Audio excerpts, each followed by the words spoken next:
어, 어제 아시아 시장이 좀 약세였죠. 선진국 시장은 상대적으로 덜했는데 이머징 섹터 쪽이 좀 약세를 보였고, 그다음에 그 여파가 유럽에도 영향을 좀 미쳤거든요. 그런데 미국 시장으로 넘어와서 오늘 새벽에 미국이 다우하고 S&P 500 지수 전부 정고점을 넘었고 나스닥은 1% 정도 올랐습니다. 그런데 이게 추세적 상승이라면 이 스몰캡도 좀 튀어줘야 되는데 스몰캡은 그렇게 튀지 않은 걸로 봐서는 약간 눈치 보기를 아직도 하고 있다라고 볼 수밖에 없을 것 같아요. 제 생각은 그렇습니다. 그리고 미국 10년 국채 수익률이 오르다가 그나마 조금 내려왔어요. 그래서 1.6 2.4를 뚫지 못했지만 1.67 정도까지인가 올라갔다가 지금 다시 1.6대로 내려오긴 했습니다.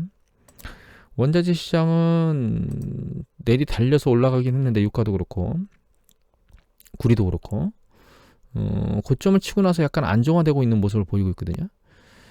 근데 유가가 이게 계속 치고 올라가면 이건 인플레이션 유발에 대한 시그널로 다시 받아들여질 거기 때문에 그거는 그 국제 수익률을 다시 밀어올리게 돼서 결과적으로는 시장을 요동치게 만들 거예요. 이 향후 상황은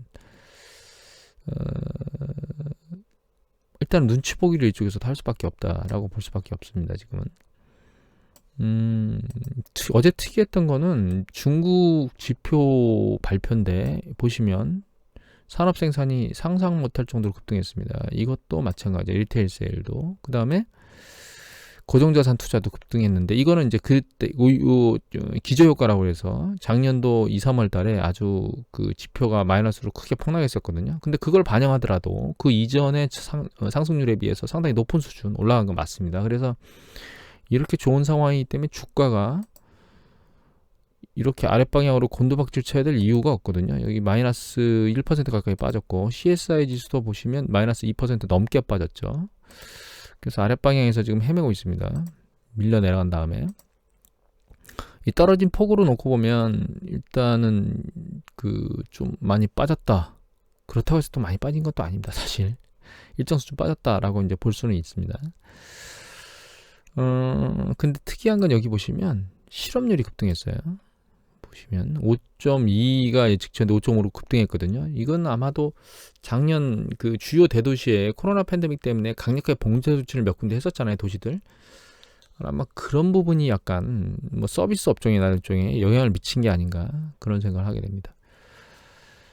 그 왜 이렇게 흔들렸느냐, 중국 시장이 경제는 좋은데 결과적으로 이제 이거죠. 예, 긴축 전환이 추세적으로 될 것이다라는 거죠. 경제가 이렇게 좋으니까 완화책을 할 필요가 없고 이거 좀 시켜야 되는 문제가 발생할 수도 있다라고 하는 부분들이에요. 그리고 중국 PPI를 보여드렸죠, 지난주에. CPI 같은 경우에는 그렇게 급등하지 않았는데 이제 PPI가 급등했는데 그게 결과적으로 소비자 물가 상승률로 연계가 될 거기 때문에 긴축 부분을 따라갈 수밖에 없, 긴축 부분의 횡보를 할 수밖에 없다라고 이제 시장에서 느끼고 있는 거죠. 그리고 이거는 미국 시장인데요. 이거 미국 NAIM, 그러니까 액티브 펀드 매니저들 펀드 포지션 조정하는 부분인데 잘 보시면 이게 이제 요번 주는 안 나왔고 3월 10일까지거든요. 근데 포지션 조정한 게 여기서부터 여기까지 내려왔잖아요. 이 포지션 조정이 과거 9월 달에 작년 이제 9월 달에 급격한 조정이 있었잖아요. 그때 포지션 조정했던 것만큼 조정했거든요. 근데 이 주식시장이 조정 받은 건 보시면 없어요, 거의. 이걸 보면 미루어 짐작할 수 있는 게, 이 기관이 포지션 조정을 대규모로 했음에도 불구하고 주식시장이 안 밀렸다는 뜻은 개미들이 이걸 사줬다는 뜻이겠죠. 미국의 신용자 잔고 데이터도 있긴 한데, 그건 지금 볼 수 있는 데이터는 1월 말 거밖에 안 나오기 때문에, 최근 3월 달에 있었던 움직임을 예측할 수는 없습니다. 2월 말 3월. 그렇지만 미루어 짐작해보면 개미들이 떠받치고 있다. 그래서 아직 개미들의 광기가 끝난 건 아니다. 라고 하는 부분을 미루어 짐작할 수 있고요. 이건 국내 신용자 잔고인데 보시면 이게 2월달 그러니까 1월 말부터 2월 초까지 2월 2일 3일까지 이렇게 한번 국내 시장이 조정을 받았죠. 그러니까 신용자 잔고 줄었죠. 그 시기가 언제냐면 이때입니다. 요때. 예. 요때 급격히 조정받으면서 신용자 잔고 한번 줄었고 다시 반등한 다음에 코스피는 내려오기 시작한 게 여기 보시면 뭐 2월 17, 18, 19, 20이 쭉 해서 중반부터 내려오기 시작했죠. 근데 신용자 잔고는 여기 보시면 여기 2월 중반 넘어 후반 때부터 밀려 내려오기 시작했거든요. 22, 23, 24, 25, 26 요 끝나는 26까지 쭉 밀려 내려왔습니다. 그때 이제 여기 보시면 26 지나고 나서 26이 지났는데 이렇게 내려왔다가 이 뒤에 다시 한번 확 밀렸거든요. 그러니까 이거는 개미들이 신용자 잔고를 줄이지 않았음에도 불구하고 유지했음에도 불구하고 기관들이나 이쪽에서 매도를 막 쳐대면서 이 보면 3월 초에 막 매도 쳐대죠. 쳐대면서 시장이 밀렸습니다. 그러니까 개미들이 떠받치긴 했는데 이게 이제 양쪽에서 기관하고 외국인이 밀어대면서 이걸 밀렸다가 다시 반등을 하기 시작했는데 여기 보시면 이게 3월 11일 날 대규모로 확 튀었잖아요. 이 시기가 이때입니다. 외국인이 대규모로 빨아들이면서 반등을 했습니다. 근데 최근 그 빨아들이는 정도가 약간 약해졌죠. 결과적으로는 이제 이게 개미들이 다 떠받친 시장은 아니고 개미와 기관들이 혼재되면서 움직인 시장이라고 현재 볼 수 있습니다. 그렇다 하더라도 개미들의 신용주의 잔고 추이는 상당히 많이 줄지를 않고 있는 패턴인데 그나마 지금 현재 상황에서 시장을 보면 국내 시장 같은 경우에는 개미들이 눈치 보기를 하고 있다. 신용자가 늘어나지 못하고 일정 부분 횡보하거나 약간 하락하고 있거든요. 최근 코스피 시장은 약간씩 들리고 있는데 그런 거 보면 이제 개미들이 약간 눈치 보기를 하고 있어서 미국 시장보다는 오히려 국내 시장이 개미들이 눈치 보기가 세졌다 이렇게 봐야 될 것 같아요. 그러니까 광기의 세력이 약간 약해졌다 이렇게 볼 수 있습니다. 물론 이제 뉴스 보도를 보면 그 서학개미처럼 테슬라 그러니까 그 서학개미들이 테슬라를 대규모로 또 매집했다는 얘기가 있기 때문에 국내 투자뿐만 아니라 해외 쪽으로 넘어가서 자금을 소진할 수도 있겠죠. 소진하고 있을 수도 있겠죠. 어제 특이점은 연기금이 플러스로 돌아섰다는 겁니다. 지난번에 연기금이 장 중에는 플러스로 있다가 장 후반부에 홀라당 파는 걸 한번 보여드렸죠. 한 2, 3일 전에 있었던 거 지난주에. 요번에는 일정 패턴으로 보면 장 중 웬만한 것들은 계속 그 플러스 패턴을 유지했었거든요. 예, 계속 플러스를 유지했었습니다. 그래서 결과적으로는 이제 그 연기금이 다시 플러스로 돌아왔는가라고 하는 부분에 대해서 생각은 해볼 쯤 됐어요. 예. 근데 이게 일시적인 건지 추세적인 건지는 좀 더 지켜봐야 되겠지만 한동안 포지션을 계속 조절했었기 때문에 상당히 많이 시장에서 포지션 조정을 했고 일정 수준 포지션이 어떤 수준 정도까지 이제 맞춰졌다면 조정할 때 강력하게 매수할 수 있는 여력을 가지고 있을 수도 있겠죠. 그런 관점에서 놓고 하방 경직성을 띈다는 뜻입니다. 그거는 그런 부분들은 이제 유심히 지켜보면서 생각을 좀 해야 되겠죠. 결과적으로는 시장에서 눈치 보기를 계속 하고 있고 이미 계속 말씀드렸지만 큰 트렌드는 두 가지가 바뀌어 있습니다. 현재 한 가지는 뭐냐 하면은 예전에는 경기가 불안정해서 부양안이 들어오면 주식을 밀어올리는 패턴이었고 지금은 경기 불안정한 얘기는 사라져버리고 경기가 너무 빨리 뜨거워진다는 얘기 때문에 최근에 1조 9천억 달러의 부양안이 들어왔음에도 불구하고 주식시장이 날아가는 게 아니고 눈치 보기를 하고 있죠. 국채 수익률이 올라가는 것 때문에. 그러니까 이게 결이 경기 수축 국면에서 경기가 너무 빠른 속도로 뜨거워지느냐로 결이 바뀌었어요. 시장의 움직임 전체는. 두 번째 바뀐 거는 과거에는 아시아 시장이든 미국 시장이든 같은 방향으로 계속 움직였는데 최근 패턴을 보면 크게 딱 두 개를 나눠보면 중국하고 미국 자체가 패턴이 서로 다르게 움직이는 패턴들을 보이고 있거든요. 이 결이 만들어진 거는 중국이 가장 빨리 회복이 되고 움직였는데 점진적으로 계속 긴축이라는 얘기를 살살살 하고 있고 어제 발표된 것처럼 경제가 굉장히 빠른 속도로 튀는 걸 보면서도 굉장히 그 주식시장이 요동치는 걸 보면 이 긴축에 대한 시그널이 굉장히 세게 일어나고 있는 거고 미국 같은 경우에는 긴축이나 이런 부분들이 일어나고 있긴 한데 그 부분에 대해서 연준이 조정을 할 것이다, 뭐 건드릴 것이다 이런 부분의 기대감 때문에 살살 눈치 보기를 하고 있는 겁니다.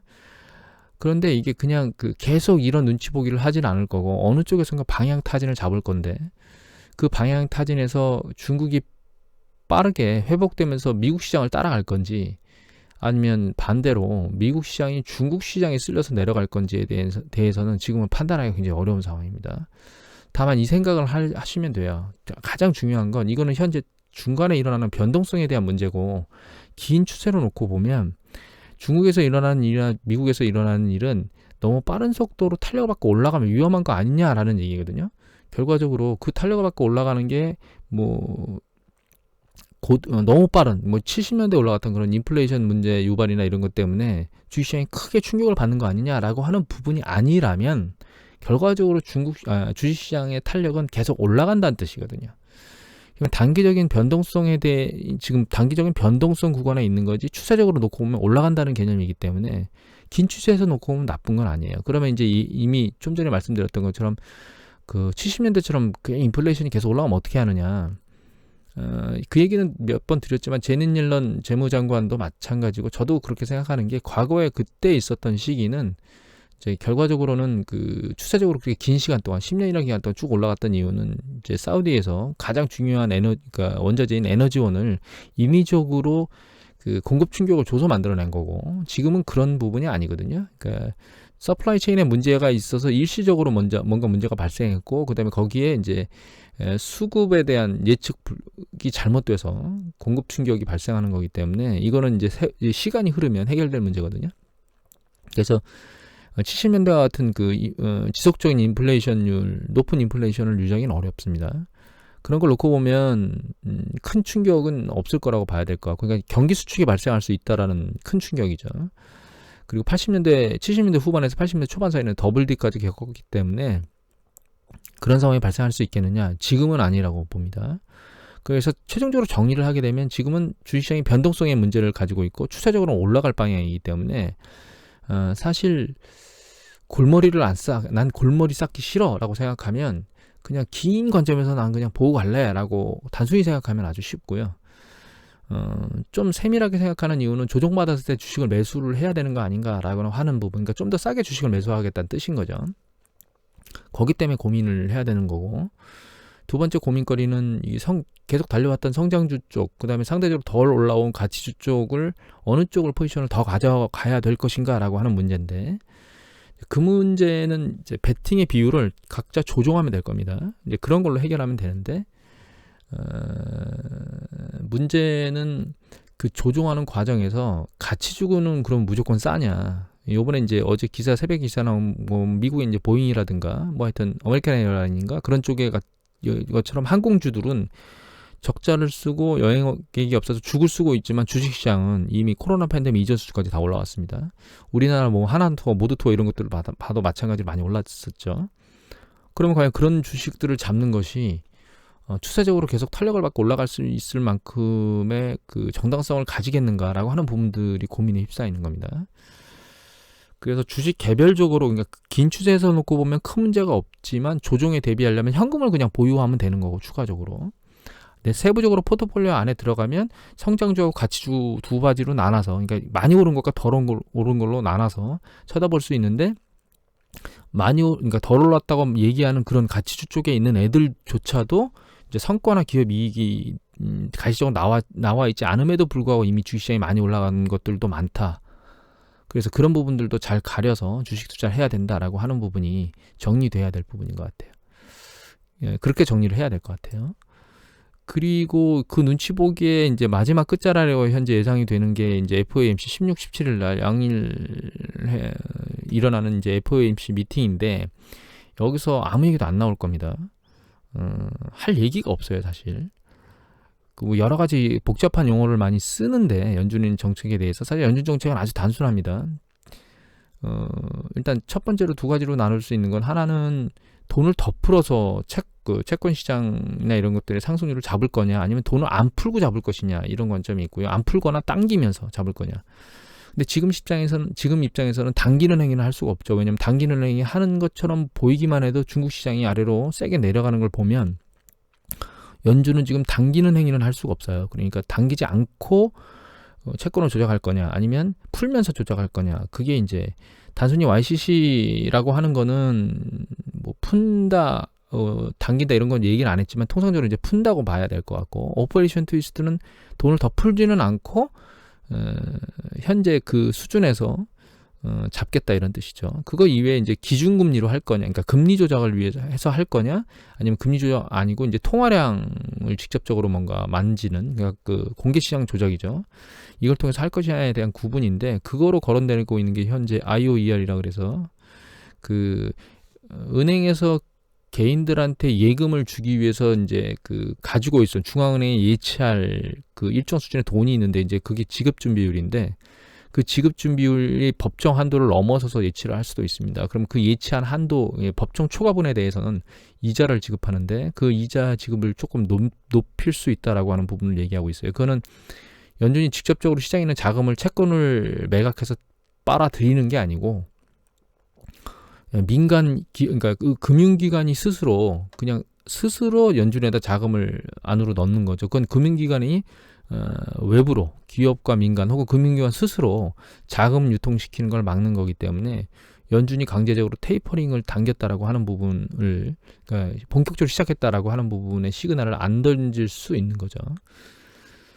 하지만 지금은 어떤 형태로든 시장에 약간의 그 잘못된 빌미를 던지면 시장이 금융시장이 요동칠 수 있다라고 보고 채권 시장도 그렇고 주식시장도 그렇고 요동칠 수 있다라고 보기 때문에 제 생각에는 결과적으로는 지금 아무 짓도 안 하고 가만히 우리 경상도 사투리로 가만히 수그리고 있는 거 그런 형태가 연준이 할 수 있는 최선이라고 보고요. 이 관점에서 놓고 보면 사실 정말 답답한 거는 한국은행 이주열 총재실 겁니다. 이주열 총재실은 할 게 아무것도 없어요. 그래서 뭐 국내에 금리를 올릴 수밖에 없는 상황이 뭐 어쩌고저쩌고 이런 얘기들의 기사들이 나오는데 제 생각에는 그거는 쓸데없는 얘기들입니다. 연준의 행위에 맞춰서 지금 행보를 할 수밖에 없어요. 연준이 그 긴축을 하기 전까지 우리나라에서는 긴축을 할 수가 없습니다. 이주열 총재가 카드가 없기 때문에. 그래서 우리나라 기준금리의 동향은 연준하고 같이 맞물려서 움직일 수밖에 없다고 보시면 될 것 같아요. 물론 소비자 물가 상승이 정말 그러니까 미국과 다르게 굉장히 빠른 속도로 우리나라가 치고 올라가면 모르겠지만 그렇지 않은 상황에서 이주열 총재께서 뭔가 액션을 취할 일은 없어요. 제롬 파월 연준 의장은 내년도 초반에 임기가 끝나는 걸로 알고 있는데 지금 그러니까 연임이 될 거라고 예상이 되고 있거든요. 이주열 총재께서는 언제까지인지 제가 안 찾아봤는데 아마 매일 이런 생각을 하지 않으실까? 내가 박봉에 이만큼 스트레스를 받아야 되나? 이런 생각을 하지 않으실까? 이런 생각을 개인적으로 합니다. 마지막으로 얘기를 드리고 싶네요. 폭스바겐에서 내연차가 제조인력이 5천 명 감원한다고 그랬거든요. 그러니까 전기차 업체로 넘어가면서 전기차는 그만큼 그 내연기관 자동차만큼 조립할 만한 인원이 필요가 없다는 거죠. 그래서 전기차 인원은 감원하고 그러니까 그 내연 자동차를 조립하는 인원들은 감원하고 오히려 전기차 관련된 연구직들을 더 추가로 채용한다는 그런 부분의 기사가 떴습니다. 최근에 현대차가 그 전기차 조립이나 이런 것들과 관련해서 노사가 그 서로 타협하는 그런 부분들의 문제가 있었죠. 세상이 굉장히 많이 바뀌고 있거든요. 이거는 우리나라뿐만 아니라 전체에 대한 흐름이에요. 이거는 전기차라는 제조업뿐만 아니라 다른 영역에서도 굉장히 많이 일어나고 있는 일입니다. 뭐 금융 쪽에서도 마찬가지로 일어나고 있고 우리 서비스 업종 같은 경우에도 뭐 키오스크인가요? 하여튼 정확히 모르겠는데 이렇게 주문하는 그런 걸로 인력 감축을 벌여왔죠. 그래서 결과적으로 고용시장이 빠른 속도, 그러니까 점차적으로 고용시장은 과거와 같은 패턴과 다른 패턴으로 움직이게 될 거기 때문에 이런 구조적 변화에 대해서 정말 슬픈 일이긴 하지만 노조에서 데모를 하거나 반대를 한다고 해서 될 문제가 아니라는 이런 부분들은 우리가 한번 곱씹어 봐야 될 문제가 아닌가 이런 생각을 하게 됩니다. 오늘 이것을 마치도록 하겠습니다. 감사합니다.